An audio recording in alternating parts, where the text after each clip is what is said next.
Witajcie telewidzowie kolejnego dnia. U mnie trochę plany się... Słyszycie? Plany się posypały właśnie, burza jest i no zaraz wam pokażę jaką mam pogodę. Miałem dzisiaj trochę zwiedzać. Jedyne co to muszę zmienić hostel. Nie, bo zarezerwowałem sobie inny, który wcześniej wybrałem. Tutaj przyjechałem tylko dlatego, bo tam już nie było miejsca. No i patrzcie jaką mam pogodę dzisiaj. Pada deszcz od samego rana. I wiadomo, że zwiedzania w taką pogodę to nie będzie. No i przyjechałem też tutaj dla widoków, więc żeby zwiedzać tą okolicę, no to chciałem, żeby było widać te wszystkie góry, które tam powinno być widać. Więc dzisiaj sobie odpuszczam, pojadę sobie do tamtego hostelu. Najwyżej jak przestanie padać, to porobię sobie coś w mieście. 3 godziny później u mnie nadal pada, nawet się nie wyprowadziłem z tego hostelu. Raczej zabrałem tylko te swoje rzeczy z pokoju, jestem teraz w tym takim pokoju przechodnim. No i czekam aż przestanie padać, bo ta kurtka w sumie może trochę jest taka, że jak popada trochę to nie przemoknie, no ale na plecach nie mam żadnej ochrony, więc jak pójdę teraz, to ten plecak mi zmoknie, ja mam jakieś 15 minut na pieszo do tego mojego hostelu, więc deszcz i tak pada, więc czy ja będę siedział tu, czy w tamtym hostelu, to mi tutaj nie robi różnicy. No poczekam, może tak wiecie, okolice południa, słońce wstanie wyżej, może gdzieś te chmury trochę pogoni, no i te chmury pójdą i no zmieni się trochę ta pogoda, jednak liczę na to. Dosłownie przed chwilą było widać, piękna pogoda była, nawet te góry tutaj się odkryły tak, że można było zobaczyć, były tam trochę w chmurach, ale pięknie to wyglądało, a pogoda dosłownie się zmieniła w 2 minuty i patrzcie co teraz jest. Naszły takie chmury, pewnie gdzieś tutaj z dołu je podwiało, że te chmury aż widać jak tutaj, o, latają. Po prostu jesteśmy cały czas w chmurach. Ale najważniejsze, że już nie pada, opuszczam progi tego hostelu. O, chłopaki jeszcze tam jedzą lunch, a ja patrzyłem na mapie 17 minut do mojego drugiego hostelu. Słyszycie tą muzykę? Mam nadzieję, że mikrofon zbiera. Jakaś imprezka tutaj na dzielnicy. Dobre, dobre.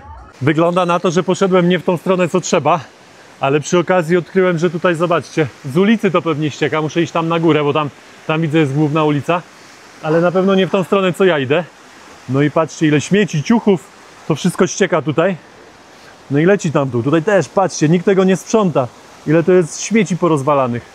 Te chaty zbudowane tutaj wyglądają trochę jak w Rio de Janeiro, jak na tych wszystkich wzgórzach te domy każdy sobie stawia sam. Chyba w tą stronę pójdę. Właśnie, bo tu jest do góry, to pewnie tu będzie wyjście. No i jestem. O, excuse me. Jestem, muszę coś na śniadanie znaleźć, raczej obiad, bo już jest po 13. Pani tutaj kukurydzę grilluje. Jestem teraz dokładnie na 2100 metrów nad poziomem morza. No i powiem wam, że zazwyczaj na tych wysokościach, a już byłem kilkanaście razy, nie miałem problemów. A już wczoraj wieczorem i dzisiaj rano też, jak zacząłem oddychać, to tak jak w Cusco. Też w Cusco miałem kilka dni tak, że musiałem takie głębsze oddechy brać. No 2000 to jeszcze nie jest tak wysoko moim zdaniem, ale no widzicie, organizm różnie działa i czasami jest dobrze, czasami jest źle. Setki małych schodów też jak w Rio. Patrzcie, końca nie widać, tam do końca drogi aż muszę dojść. Jestem już na tej ulicy górnej i powiem wam, że ja tu o jakimś trekkingu myślę, a ja tutaj schody mnie pokonały. Ostatnia górka i tam gdzieś jest mój hostel. No ja to z plecakiem to jeszcze nie mam tak źle, a tutaj kolega, o patrzcie, olej niesie, czyli tu jest 12 butelek w jednym kartonie.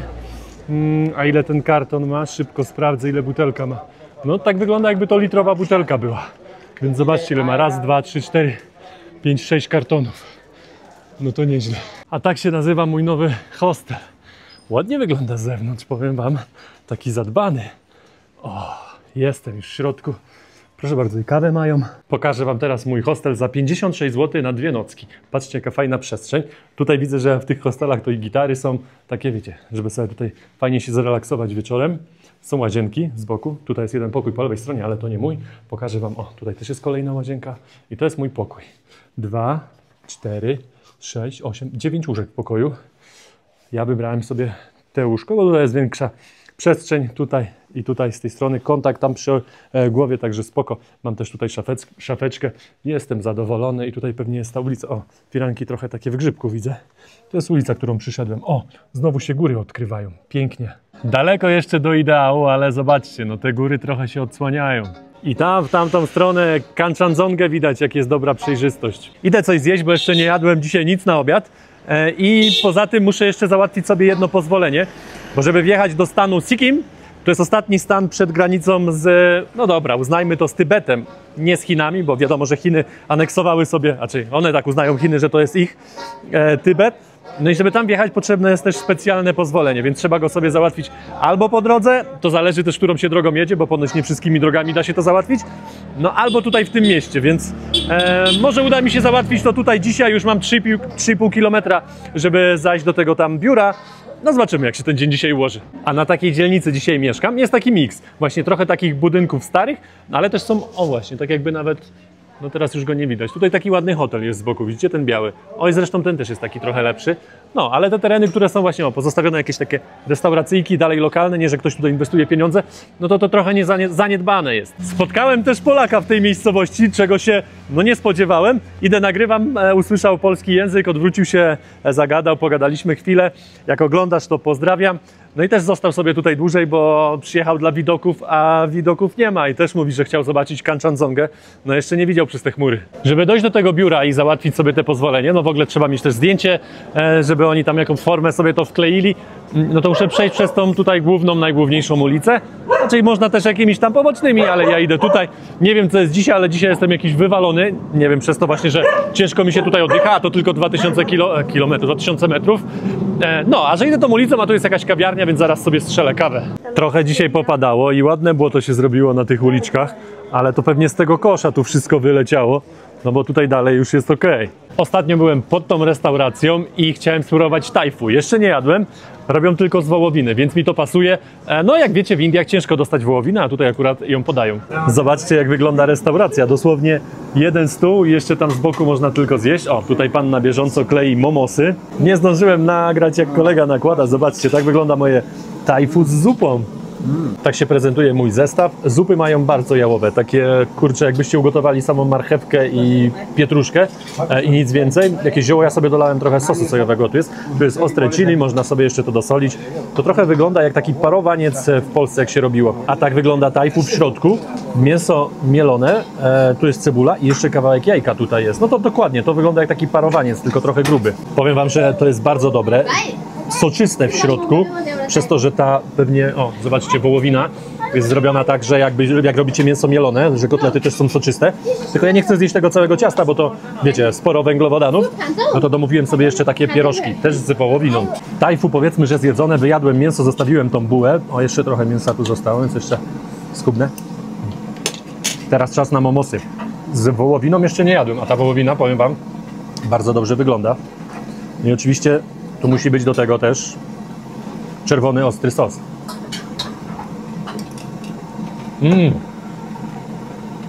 Very good. Bardzo dobre momosy. Zapłaciłem za swoje dania 150 rupii, czyli 6,70 wyszło. O, najadłem się, powiem wam.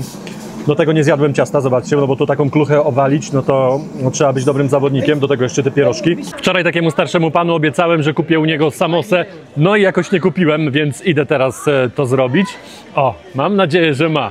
Jest, już go widzę. To ten pan, któremu wczoraj obiecałem i łaziłem, kręciłem się, w końcu nie kupiłem, ale jestem najedzony, ale jedną zjem, jak obiecałem, to zjem. Tak wyglądają te samosy, ja mam już jedną tutaj za...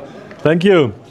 Dobra, idę i no na samosę to mnie tutaj kolega nie uszuka, bo ja się znam na samosach. Samosa fajna, bo nie jest gorąca i nie jest też zimna. Jakby dla mnie to musi być tak po środku trochę, no bo jak już wiadomo ciasto też zastygnie, no to też jest inne. Ale mięciutka. Dobrze wypieczona, ale ja bym tutaj dodał trochę więcej takich indyjskich przypraw, żeby to było bardziej podkręcone, ale powiem wam, że ciasto to jedno z lepszych, jakie jadłem. Nie jest jakieś grube, cieniutkie, chrupkie. Elegancko. Napiję się jeszcze kawy u takiej lokalnej pani, która sprzedaje ją z termosów. Ma przygotowane też szklanki, patrzcie. No, biorę jedną. Ta kawa to jest oczywiście Neska. O, teraz pani leje gorące mleko. Dopiero wsypała tutaj małą Neskę. O, i już kawa gotowa. Teraz jeszcze więcej pani kawy dosypała, no będzie mocniejsza. Thank you. Powiem wam, że Neska, ale jakaś dobra, pewnie dlatego, że posłodzona. Oni mają tutaj od razu mleko posłodzone. Ostatnio wam opowiadałem, w Kolkacie jest 38 000 policjantów, tak plus minus. No to bardzo dużo. No i też zauważyłem, że tutaj w tym mieście jest dużo, gdzie trochę jestem zaskoczony, no bo przecież te górskie miejscowości zazwyczaj są spokojne i tutaj się za wiele nie dzieje. Wiadomo, że przyjeżdżają tutaj turyści i też trzeba ich trochę jakoś pilnować. No ale tak się zastanawiam, przed kim? Przed lokalnymi nielegalnymi.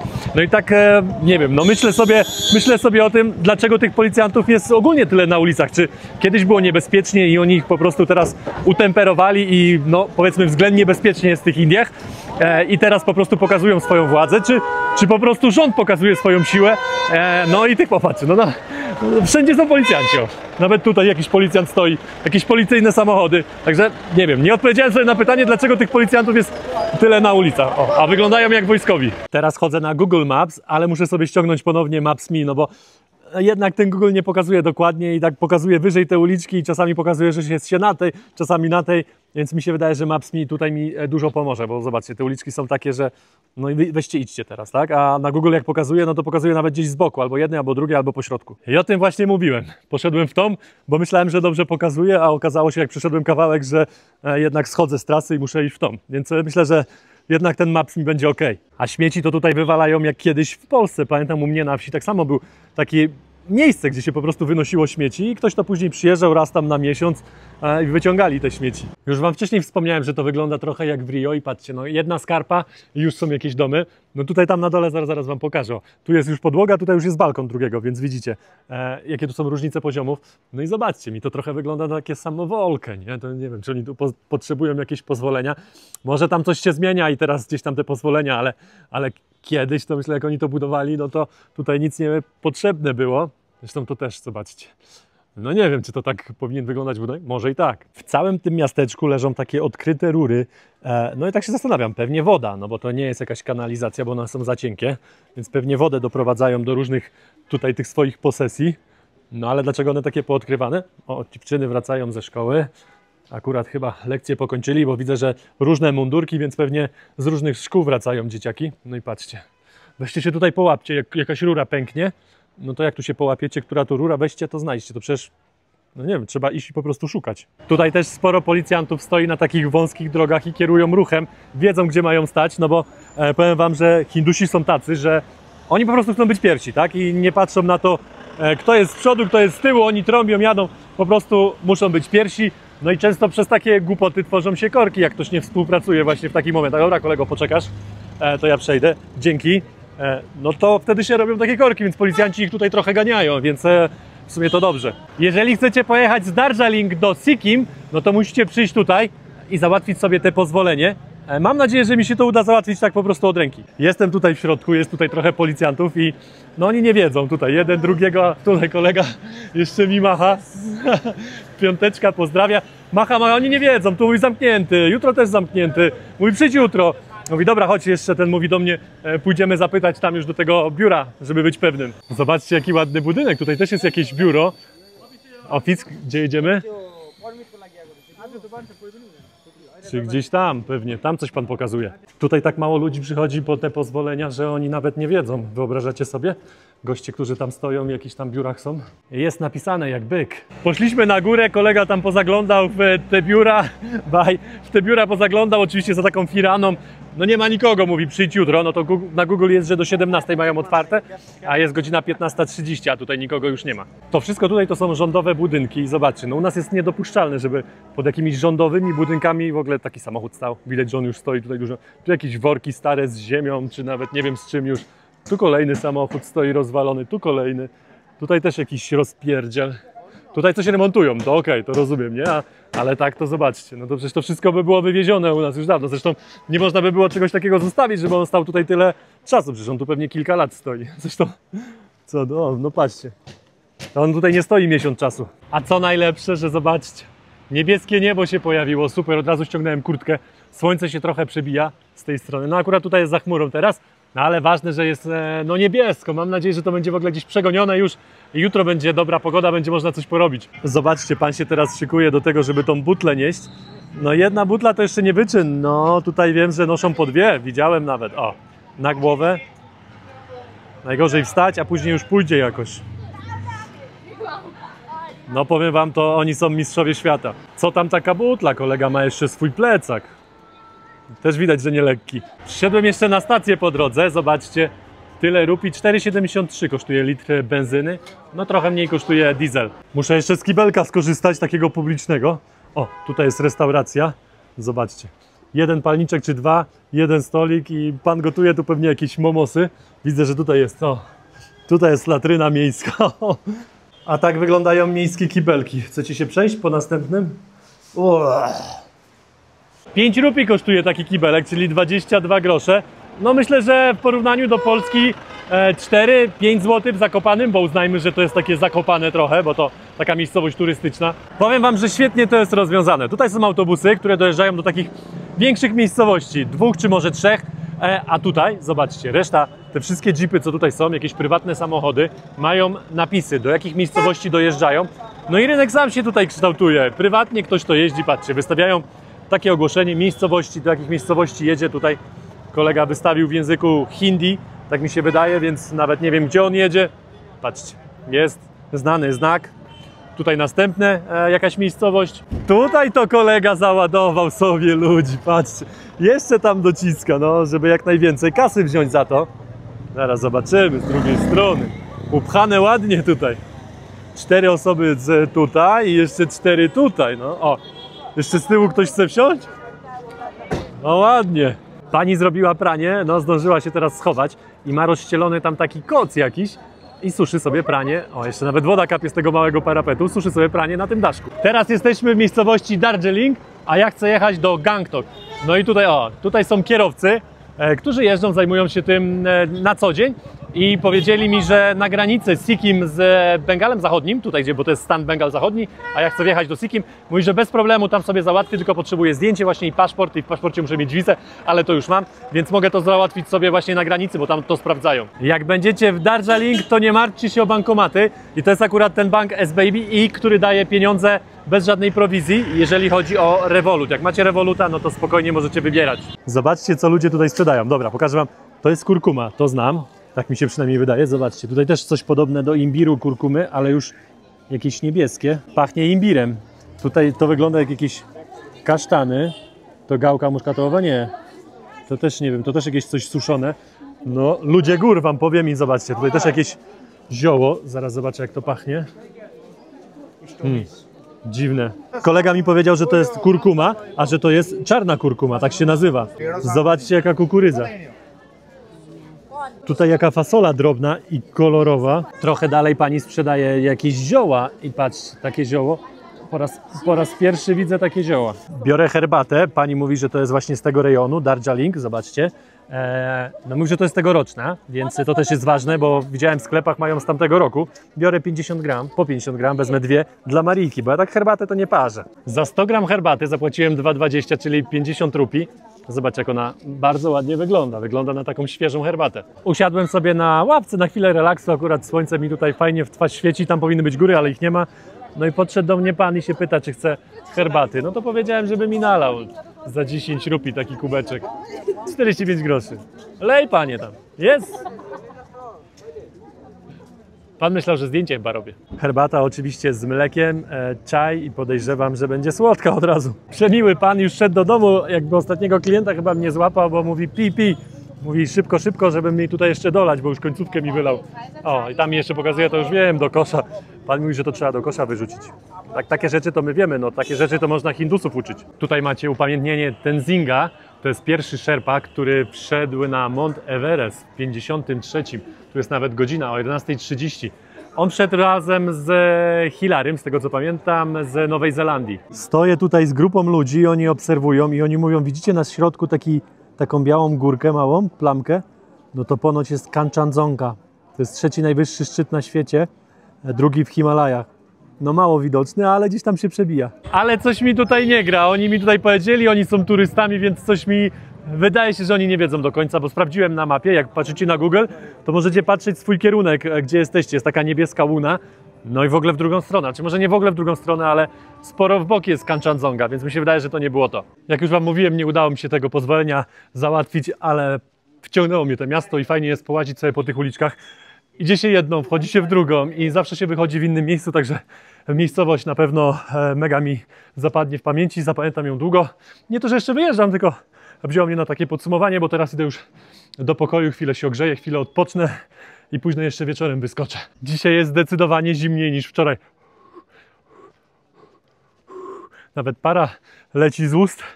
No jak wam mówiłem już wcześniej, też dzisiaj nie jest mój dzień, więc tak jak powiedziałem, jestem już przy hotelu, odpocznę, zrelaksuję się trochę, no i później wyskoczę. Tutaj nawet kobiety pracują jako szerpowie. Zobaczcie, ile pani ma na plecach. Na głowie raczej, no sporo kilogramów. Teraz jesteśmy w odpowiednim miejscu. Zobaczcie, wyłoniła się Kanchanjunga. Piękna góra, ale to chyba jeszcze nie w pełni, bo tutaj są te mniejsze, a dopiero po prawej stronie jest tutaj widać, jeszcze szczyt nie jest odkryty do końca. Pomału odkrywa się ten najwyższy szczyt Kanchanjungi, patrzcie. Tutaj po prawej stronie. Ale wielkie góry. Zobaczcie, jakie mam szczęście. Teraz odsłoniła się cała góra Kanchanjunga i jak widzicie na środku szczyty, no to ten po prawej stronie wydaje się wyższy, ale on jest bliżej i on nie jest niższy, tylko najwyższy jest ten właśnie, nie wiem, czy mi się uda teraz palcem pokazać, bo jest na niezłym przybliżeniu. A, dobra. Tamta Kanchanjunga właśnie. O, teraz na środku. Chłopaki powiedzieli, że tutaj, że nie można, ale mówią, dobra, idziemy na górę, tam będzie dobra widoczność. Jesteśmy już na dachu. Ten w czerwonej czapce to właściciel tego hostelu. Patrzcie, jaki piękny widok na całe miasto. Wow, ale mnie tu wprowadzili. Pięknie jest, pokażę wam tutaj jeszcze. Zobaczcie, jak te chmury się przelewają z tej strony na górę. Pięknie, no dobra, przyszliśmy tutaj po tą Kanchanjungę. Patrzcie. Będę przybliżał. Piękna góra. Ale jestem zajarany.